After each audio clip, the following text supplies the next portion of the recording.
Welcome back to the Deep Dive. Our job here is simple. We take that stack of dense sources you send over, pull out the crucial knowledge, and give you the context you need to feel instantly well-informed. Today, we are wrestling with a truly foundational question. This is the one that sits right underneath every political debate, every global crisis, and frankly, every messy argument about justice you have ever seen. We're talking about morality itself. And you hear the conviction in these arguments all the time, right? That's Yeah. fundamentally unjust, or you can't do that, it's wrong, period. And then there's the other side, the counter-argument that's just as strong. You can't judge us. In our culture, this is perfectly acceptable and you're just being arrogant.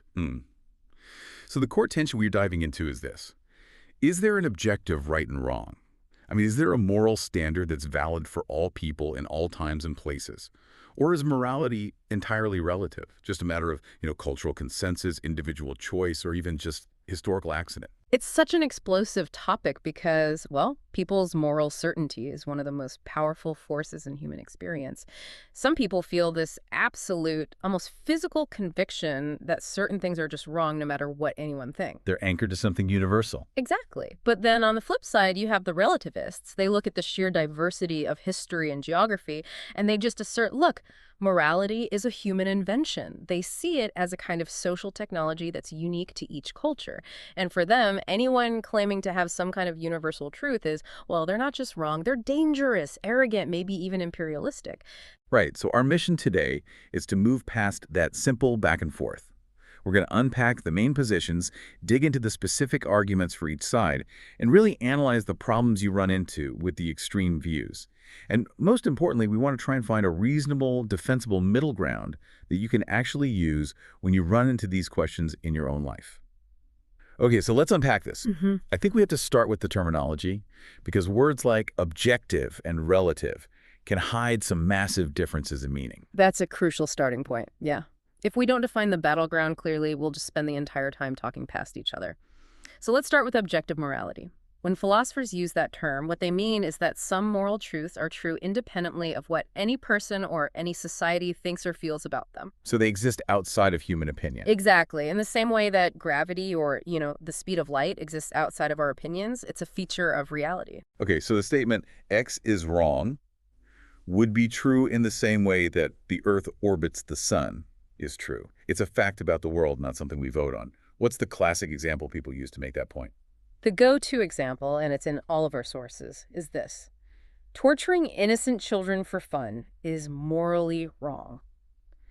The defender of objectivity would argue that this statement stays true, it remains wrong, even if every single person in every society on Earth suddenly decided they approved of it and started doing it. Wow, that is a really profound distinction. So it puts the moral truth. It's like it's woven into the fabric of reality itself, completely separate from what we all agree on. It's basically saying that we as humans can be mistaken about morality, just like ancient civilizations were mistaken about, the sun revolving around the Earth. Precisely. It establishes the possibility of moral error on a massive, even universal scale. Now let's pivot to the other side, moral relativism. And this really comes in two main flavors. Okay, so first up is cultural relativism, which I have to say, it feels like the most common default stance for a lot of people today. I'd agree. Cultural relativism holds that right and wrong are defined entirely by a society's norms. What's seen as admirable and just in one culture might be seen as totally reprehensible in another. And the really critical part of the strong cultural relativist position is this. There is no external viewpoint. There's no place above all the cultures from which you can judge between them. So culture A's morality is right for culture A, and culture B's is right for culture B, period. Exactly. There's no higher court of moral appeal. The consensus of the group is the final word. And then you have the even more extreme version, which takes it down from the group to the person. That's individual relativism or subjectivism. Right. Subjectivism takes that logic and shrinks it down to the smallest possible unit, the individual. It says that morality is set purely by your own choice or your preference. My rules are true for me, and your rules are true for you. And the practical result of that view is that any real moral disagreement just becomes trivial. It's like arguing about musical taste.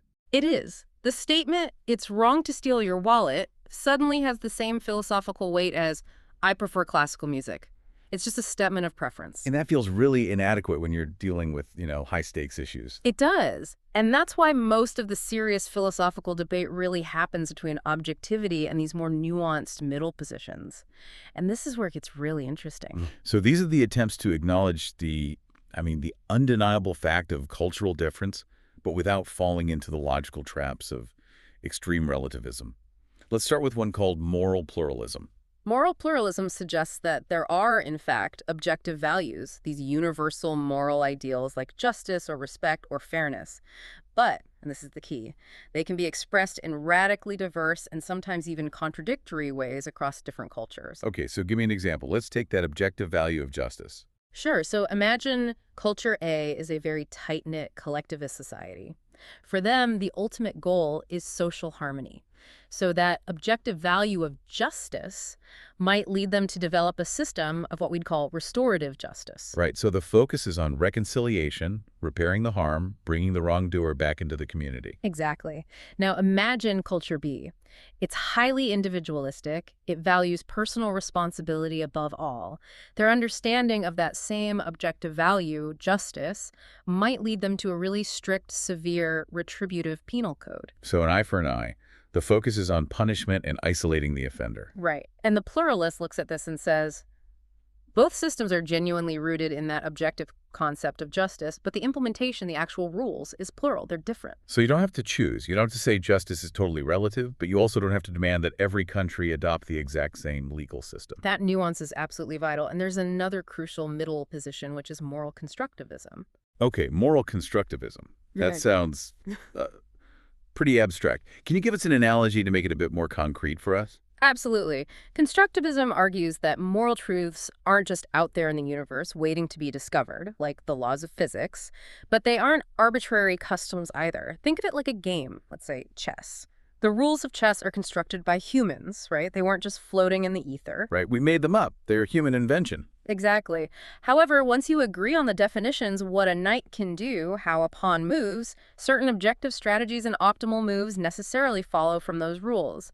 If your goal is to win the game, then moving your queen out too early and getting it captured is objectively a bad move. That badness is an objective truth within the constructed system. I see. Okay, so the moral rule book is built by us, by rational agents, but once we commit to the goal, let's say creating a society with maximum fairness and security, then certain moral principles become these unavoidable, objective moves that any rational person would have to agree to. That's the core of it. Constructivism says that if we apply shared reason and a commitment to fairness, we must arrive at certain principles. They're objective because they are the unavoidable conclusions of rational thought. So that gives morality a universal rational grounding without having to say it's some mystical force or a command from a deity. Precisely. That sets the stage beautifully. Mm-hmm. Now, let's spend some real time on the appeal of relativism. Because it isn't just, intellectual laziness. It's rooted in some deep historical observations, and it carries a really powerful argument for humility. The attraction really comes from two places. First, the empirical evidence, just what we see when we look at human societies. And second, a kind of moral imperative against judging others too quickly. Okay, let's start with that observation. Cultural diversity. When you look across history, what are the specific areas that show the most radical differences in what people thought was moral? Our sources point to 4 major areas where societies have just drawn completely different moral lines. First one is marriage and family structures. I mean, we in the West tend to default to a monogamous nuclear family structure as the norm. But if you look globally and historically, you see polygamy, polyandry, complex clan systems, highly structured arranged marriages. These were, and in some places still are, the moral standard. And the moral line isn't just about who you can marry, but about the whole purpose of the family. In some traditions, the absolute moral priority is continuing the lineage or ensuring collective economic stability. In that context, personal emotional fulfillment in a marriage is almost a secondary thought, maybe even an irrelevant one. Exactly. The second area is practices of punishment and justice. We already touched on this a bit, but think about things like public shaming or exile or even the blood feud in some historical societies. In a world without a strong central government, these practices weren't seen as barbaric. They were often viewed as morally necessary systems for keeping social order. A third one would have to be gender roles and expectations. The moral weight that's assigned to things like labor or political participation, or even just how men and women appear in public, has varied so wildly. Right. What one society sees as virtuous and proper for a woman, another sees as oppressive. The very same actions, say a woman covering her face, can carry completely different moral weight depending on the specific culture and its history. And a final one that's really interesting is the whole concept of honor, purity, and shame. These are moral forces that operate completely differently around the world. Absolutely. The idea of maintaining family honor, for instance, can be so powerful that it outweighs the life of an individual in some cultures. It can make an act we would see as a horrific crime seem like a tragic but moral duty. So for the strong relativist, you look at this mountain of evidence, and you can only come to one conclusion.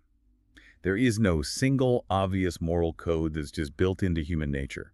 Morality just looks like this fluid, changeable thing shaped by environment, by history, by necessity. And so, when a relativist says something is wrong, they're not making a claim about some universal truth. They're just saying, this action violates our specific norms, given our history and our values. It's an internal judgment, and that's all it can be. And this leads right into the most powerful argument for relativism, the one that's really hard to argue with. The defense against moral arrogance. Relativism really acts as this essential warning sign against one of the greatest moral failures in human history. Absolutely. The first danger it warns us about is ethnocentrism. This is just the reflexive gut assumption that our own culture is the universal baseline and that we should judge all other cultures by how closely they stick to our specific and often accidental way of doing things. It can be really subtle, too. Oh, very subtle. Think about this. When you judge a hunter-gatherer society for their diet or their technology, you aren't judging them by the standard of survival or health in their own harsh environment. You're judging them by the standard of a Western supermarket and central air conditioning. That's ethnocentrism in action. You're assuming your reality is the only valid moral yardstick. And the second danger, which is really the practical result of that, is moral imperialism. Yeah. That's not just judging, but actively trying to force your moral views onto other people. Which has been the justification for colonialism, for forced conversions, for military interventions for centuries, all based on this certainty that our morality is the only correct one. So the necessary reminder from the relativist is just be careful. What you see as obviously right might just be a local custom that felt right in your specific time and place. Humility demands that we pause before we condemn. And that ties directly into the third pillar of the argument, which is championing freedom and tolerance. The logic is, if morality isn't absolute, then the mandatory next step is tolerance. It's acceptance of different ways of life. Relativism is often seen as the philosophical defense of diversity, of respect, of the whole live and let live principle, which is incredibly appealing in our globalized world. That is a compelling case. It's grounded in history. It champions humility. But as soon as we say that cultural context is the supreme moral standard, we run headfirst into some really severe logical problems. Yes. This is where we have to really stress test the logical coherence of strong relativism. If we stick to the principle that morality is only what a culture accepts, we hit these logical and practical walls that almost no one, not even the philosophers who defend the position, can consistently get over. And the first, and maybe the most devastating test, is the problem of criticizing atrocities. This is the dilemma that has haunted relativism from the very beginning. Right. If morality is entirely relative to cultural norms, then logically, we cannot say that actions like slavery or genocide or the systematic oppression of a minority in another society are objectively wrong. Because if the Nazi regime, for instance, defined the persecution of Jewish people as morally permissible, even necessary for their state, then according to strong cultural relativism, it was right for them within their cultural framework. Precisely. The only thing we are left with is the ability to say, well, we dislike it according to our standards here in culture Y. And the consequence of that is profound. It completely destroys our ability to speak in the universal language of condemnation. What's so fascinating here, and what the critiques really highlight, is that strong relativism forces you into a position of total moral paralysis when you're faced with global injustice. Most people feel this overwhelming, innate conviction that they have to speak out against deliberate torture or mass murder. But the philosophy itself prohibits it. If you genuinely believe that the morality of an act is confined only to the social norms of the group doing it, you lose all ability to offer a moral critique on universal grounds. You can express your disgust, sure, but you can't issue a moral verdict that is binding beyond your own group's preferences. You're left with no framework to stop a practice you find abhorrent, except maybe by using force, which, ironically, would be a massive act of moral imperialism, the very thing relativism is supposed to prevent. It's a deep philosophical trap. The second major logical problem deals with the whole idea of societal progress. It's the problem of moral reformers and progress. This is more of an internal critique of the framework itself. Right, so if we accept the relativist definition that morality is just what a culture accepts, let's apply that to historical figures. Think about Martin Luther King Jr. or the abolitionists or the suffragettes. In the 1850s, fighting against slavery was definitely not the prevailing cultural norm in the American South. In the 1950s, protesting Jim Crow laws was actively defying the established, legally sanctioned cultural consensus. Under a strict definition of strong relativism, those people who challenged the unjust norms of their time were, by definition, morally wrong, because they were acting outside the consensus of their society. They were rebels against the moral code. And yet, we look back today and we universally see them as moral heroes. We see them as people who were right against their culture. And that contradiction suggests that there must be some standard beyond just current social approval.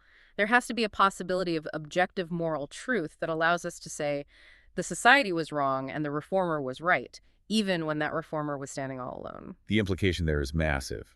If morality is only what a culture accepts, then real moral progress is impossible.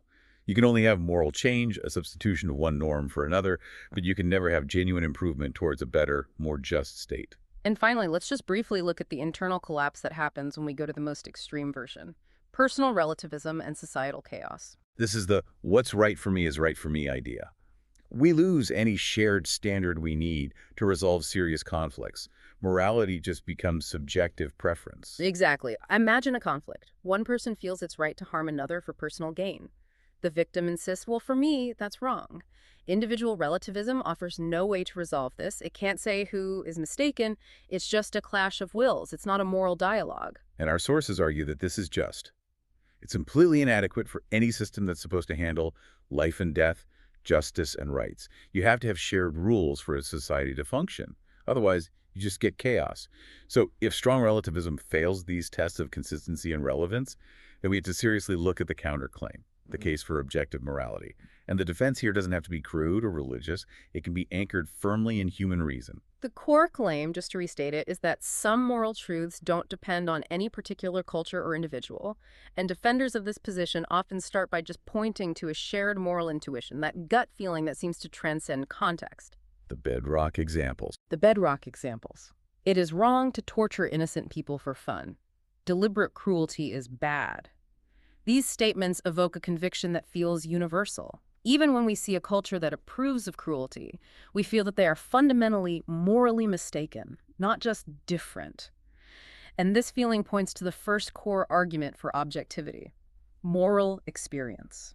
We experience these judgments not just as, I dislike this, but as, this should not be done. That little word, should, makes a massive philosophical difference. That should feels like what philosophers call a normative force. It's like a requirement that holds true regardless of how we're feeling in the moment. Right. It's the difference between saying, I am angry about this betrayal, which is just a description of my emotional state, and saying betrayal is wrong whether the victim feels anger or not. The second one is a prescription about how people ought to behave.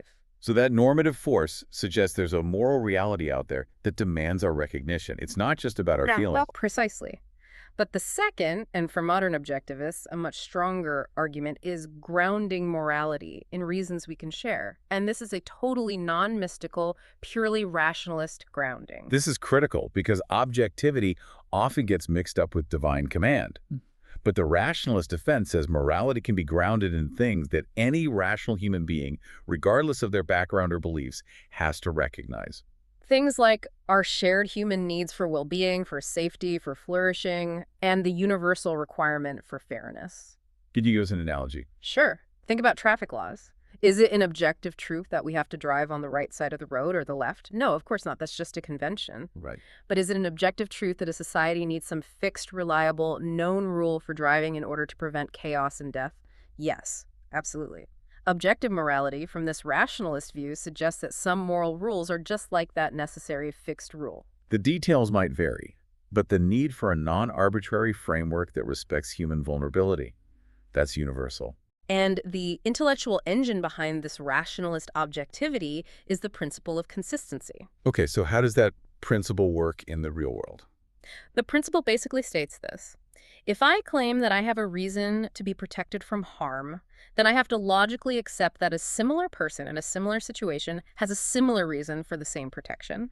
I can't claim moral protection for myself and then just deny it to others unless I can point to a relevant, morally justifiable difference between us, because I'm me isn't a good reason. So you have to be consistent. You have to be consistent. And the argument is that if you strip away all the biases, all the arbitrary cultural assumptions, some actions violate reasons that any rational, informed, unbiased person would have to recognize as necessary for a stable society.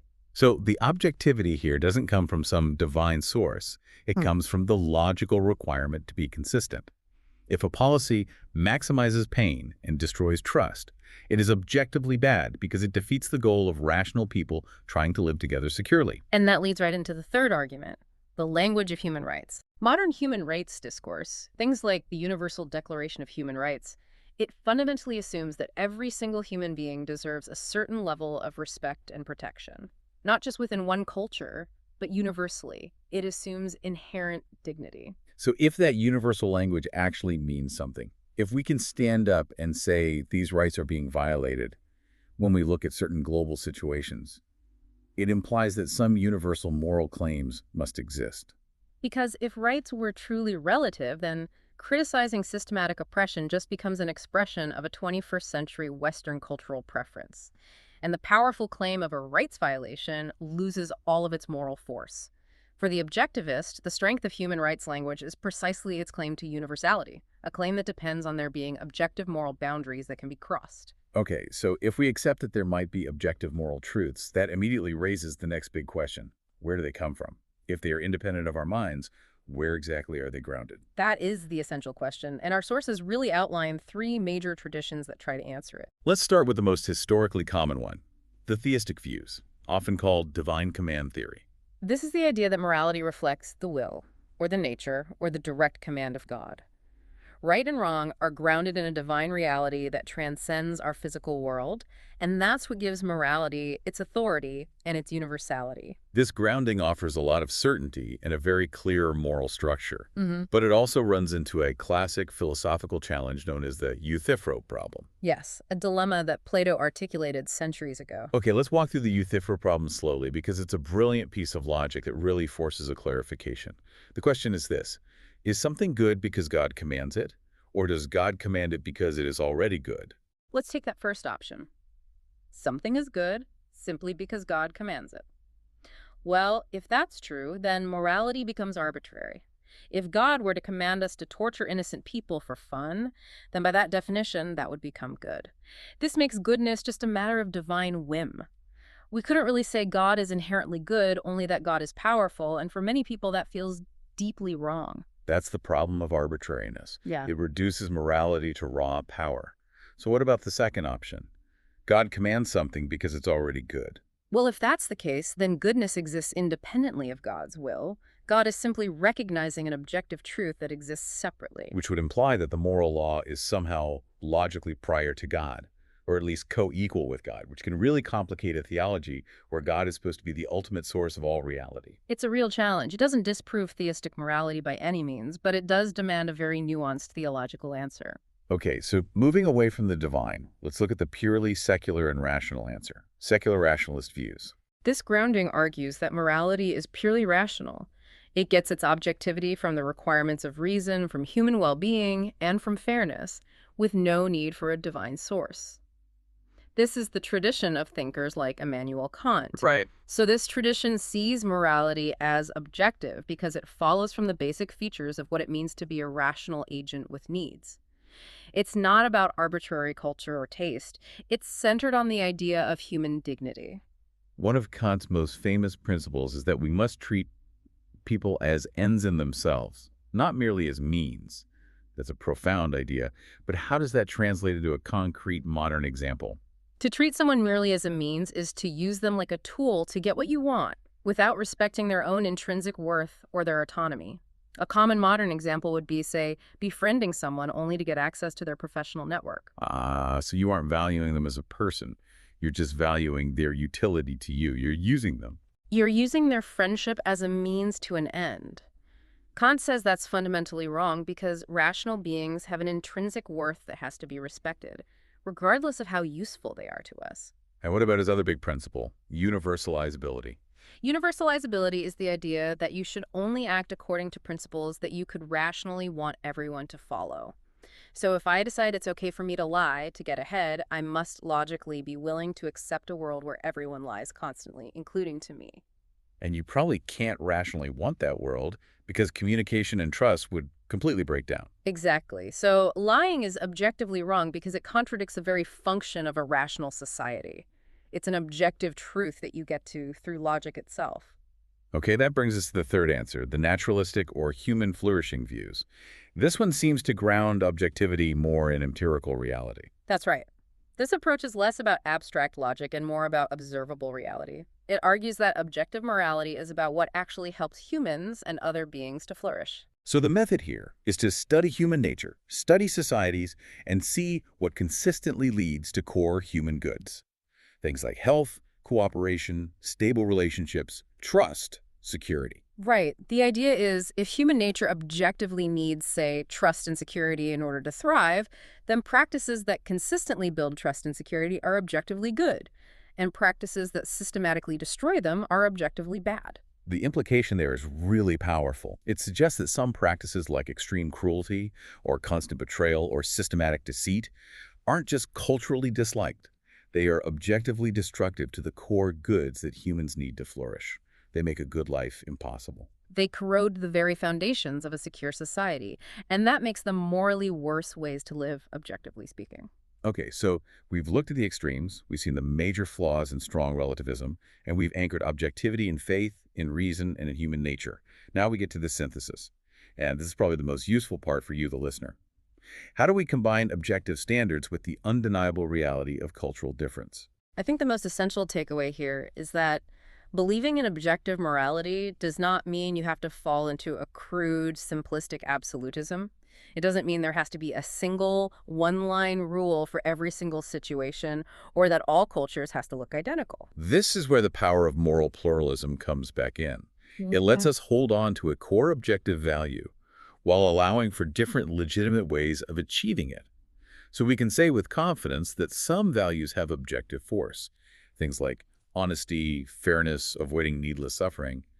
But we can also recognize that there are plural ways of expressing these values in different contexts. The objective principle sets the boundaries, but it doesn't dictate all the specific rules inside those boundaries. Let's make that concrete again with the example of respecting elders. The objective value there is honoring those who cared for us. It's a foundational principle for generational stability, and it's pretty constant across the globe. But the cultural expression of that respect differs wildly. In one culture, respect might require complete silence and deference when an elder speaks. In another, highly competitive culture, respect might actually require you to engage that elder in a vigorous, challenging debate to show you take their ideas seriously. So the objective value, honor, and respect is constant. But the specific behaviors, the rituals, are plural and depend on the context. And both cultures are upholding the core value, even through what look like contradictory actions. Or think about the objective constraint against excessive cruelty in a justice system. That constraint applies everywhere. But the means of punishment, community service, fines, prison, exile, those might differ drastically based on a culture's specific needs and history. So the objective principle is constant justice, proportionality, avoiding needless suffering. But the implementation is plural. And that balanced position is what allows us to have the moral courage to condemn systemic abuse, while also having the humility to understand cultural variations. And this brings us to the final, and I think most necessary, piece of application for you, the listener. How to navigate this tension in the real world. That false choice, that dichotomy between everything is relative and my culture is absolutely right about everything, that's the core error in most of these debates. So instead, we can use a dual approach that embraces both humility and courage. First, we absolutely need humility and curiosity. We have to be humble enough to listen and learn, to recognize that our own moral vision is incomplete and it's always evolving. We have to be open to the idea that there are real moral insights in other traditions. Maybe even superior ways of doing things. Absolutely. If a culture manages to maintain social cohesion without mass incarceration, for example, we should be looking at their methods with genuine respect. They may have found a pluralistic path to the objective value of security and justice that is, frankly, superior to our own. But, and this is a big but, the second part is just as vital. This is where we separate the nuanced objectivist from the pure relativist. Moral courage. We can, and I would argue we sometimes must say, some practices are wrong, fundamentally wrong, even if they are traditional. We're talking about practices that involve systematic, deliberate abuse, extreme cruelty, deliberate dehumanization. These are actions that corrode the basic, objective human goods that are necessary for anyone to flourish. And these things are destructive regardless of whether a culture has normalized them. Exactly. And that ability to criticize unjust norms while still maintaining cultural sensitivity, that's the hallmark of this nuanced position. It gives you a moral compass that isn't arbitrary, but is also capable of self-critique. So let's map the positions one last time, just for clarity, so you can spot them in a real-world argument. First, you have strong relativism. All morality is relative. Its critical flaw is that it struggles to condemn atrocities, it makes moral reformers wrong by definition, and it guts the language of human rights. Then you have strong absolutism, the crude version. This is the belief that my current rules are the direct voice of objective morality, and any variation is just wrong. Its critical flaw is that it ignores context and the possibility that we might be wrong, and it often leads straight to ethnocentrism and moral imperialism. And finally, you have nuanced objectivism or pluralism. This is the view that certain core values and constraints, respect for persons, fairness, limits on cruelty, have objective force, but they have to be applied with sensitivity to context, culture, and complexity. And that really feels like the only defensible philosophical position that allows for both moral critique and profound humility. I think so. A thoughtful stance demands that we recognize there are demonstrably better and worse ways for humans to live together. It's not just differences of taste. We have to take seriously the idea that some things are truly unjust, while at the same time holding our own specific moral practices with a healthy dose of skepticism. It's like we're all engaged in this long, difficult project of discovering and arguing about and shaping moral truth together across cultures and across generations. Morality isn't a pure illusion, but it's not a simple, inflexible rulebook we already have either. It's a shared, rational project. We've taken the dive, and what we found is that the debate between objective and relative morality isn't a zero-sum game. You can be confident in the existence of universal moral truths, like the wrongness of needless cruelty, while also maintaining a profound humility about the specifics of your own cultural code. And it's that balance that protects us from both moral paralysis and moral arrogance. And that idea that we're seeking objectivity that's grounded in shared human needs, that's the ultimate philosophical anchor. We're aiming for moral progress, and that progress means moving toward a goal that's informed by maximizing human security and flourishing. And that framework, shared human needs, is where the ultimate question lies. If morality is really about discovering the rules that are necessary for rational beings to live securely and cooperatively, this raises an important final question for you to mull over. What specific, shared human need, whether it's trust, security, cooperation, or maybe even a universal need for meaning, could serve as the strongest, most universal anchor for objective morality that even the cultural relativist would have to logically acknowledge? If you can find that one undeniable universal need, you found the seed of objectivity. That is the thread worth pulling on next. Thank you for joining us on this deep dive. We'll see you next time.